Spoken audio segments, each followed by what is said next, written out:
Rapture, Blister, Burn, Gina Gianfrido's play, recently at the West End Players Guild, gave us a seminar in feminist theory in its first act. That's because one of the characters was conducting such a seminar. Catherine Kroll has an outstanding reputation as one of this field's leading scholars. She's currently on sabbatical, and she's gone back to her hometown to look after her mother, who's recently survived a heart attack, but appears to be doing quite well. There happens to be a small college in the town, and a dean at the college happens to have been a grad school classmate of Catherine's. So was the dean's wife, who was also Catherine's apartment mate. In fact, Catherine and the dean, Don Harper, were a grad school couple until Catherine accepted a fellowship to study in England, and Gwen took Catherine's place and married Don. The playwright has given herself quite a tidy setup for all three to wonder if maybe they made the wrong choices.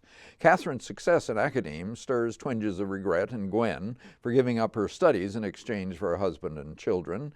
Catherine begins to feel some of those domestic urges and maternal urges herself.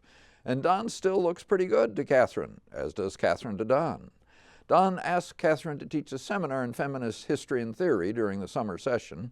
The only students to sign up for it are Gwen, who wants to test her desire to get back into academic work, and an undergraduate student who sometimes babysits for Gwen and Don, Avery Willard.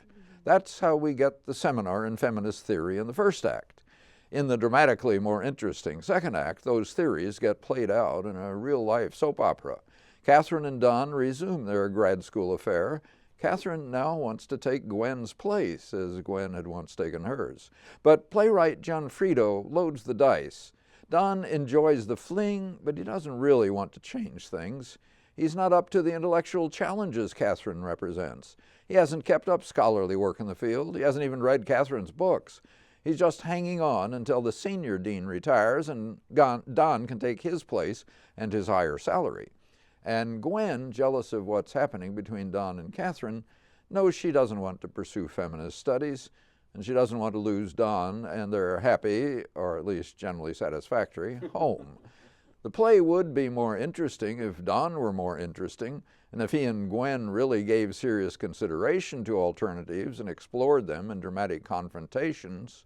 Undergraduate Avery does give affairs a nice twist. Her boyfriend has apparently developed a rival romantic interest while he's away on an out-of-town summer project.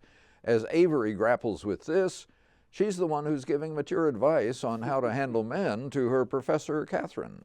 Elizabeth Van Pelt, as Avery, handled the role reversal delightfully. She made Avery the most attractive and interesting character in the play, with the possible exception of Catherine's mother, the heart attack victim, now quite able to take care of herself and those around her. She was played, of course, by Donna Weinstein, with her inimitable combination of maternal warmth and martini dry wit. Nicole Angeli gave Catherine the proper professorial authority, contrasted with the delightful girlishness when she resumed her affair with Don. Mara Bolini brought out all Gwen's uncertainty and hurt and ultimately her strength. Jeff Kargas was stuck with the aging slacker Don, and found the residual attractiveness in his weakness. Director Stephen Pyrick designed the attractive set, Tracy Newcomb the costumes, Amy Ruprecht the lights, Mary Beth Winslow the sound, and Anna Blair the props.